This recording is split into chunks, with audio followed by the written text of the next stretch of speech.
আসসালামু আলাইকুম। দুর্বল ব্যাংকের আমানতকারীদের জন্য কিছুটা হলেও স্বস্তির আপডেট।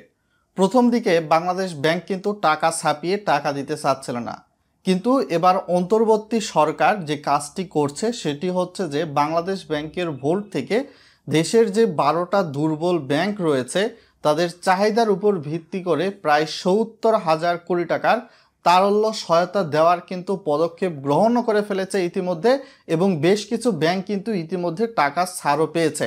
বিস্তারিত জানতে ভিডিওটা সম্পূর্ণ অংশ কন্টিনিউ করতে হবে, কোন কোন ব্যাংক টাকা পেল, এবং বেশ কিছু ব্যাংকের কিন্তু ইতিমধ্যে অনলাইন ব্যাংকিংয়ে ফান্ড ট্রান্সফার থেকে শুরু করে যাবতীয় অনেক কার্যক্রম চলমান হয়েছে।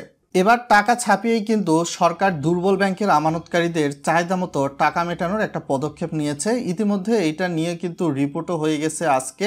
কেন্দ্রীয় ব্যাংক সোমবার দুর্বল ব্যাংকগুলোকে প্রায় 18,000 কোটি টাকার তারল্য সহায়তা কিন্তু দিয়েছে। প্রায় এখানে দুই ব্যাংক পেয়েছে 2,500 কোটি টাকা। প্রাথমিকভাবে গভর্নর 70,000 কোটি টাকার তারল্য সহায়তা দেওয়ার ইঙ্গিত দিয়েছে। সূত্র জানায় গ্রাহকের আস্থা ফেরাতে 5টি ব্যাংকে বাংলাদেশ ব্যাংকের ভোল্ট থেকে 18,000 কোটি টাকা দেওয়া হয়েছে, আর গতকাল অন্য দুটি ব্যাংকে দেওয়া হয়েছে 2,500 কোটি টাকা।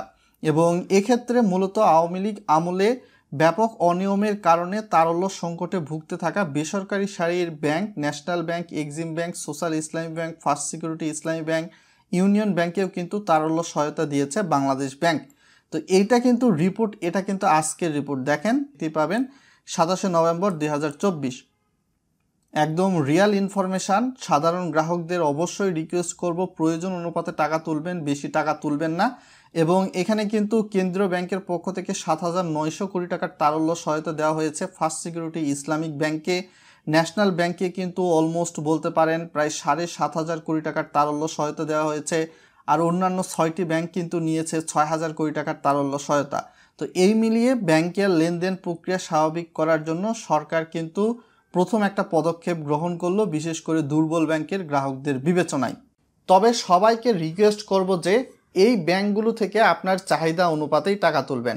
যারা ভাবতেছেন যে ব্যাংকগুলো থেকে টাকা তুলে নিলে হলে বেঁচে যায়, অন্য ব্যাংকের টাকাগুলো ডিপোজিট করব, তাদের জন্য বলবো ভাই, আপনার পাশাপাশি আরও অনেক মানুষ আছে, তাদের মনে যাতে একটু স্বস্তি ফিরে আসে সেক্ষেত্রে কিন্তু বাংলাদেশ সরকার যেটা অন্তর্বর্তীকালীন রয়েছে তারা কিন্তু টাকা ছাপিয়ে দেওয়া শুরু করেছে।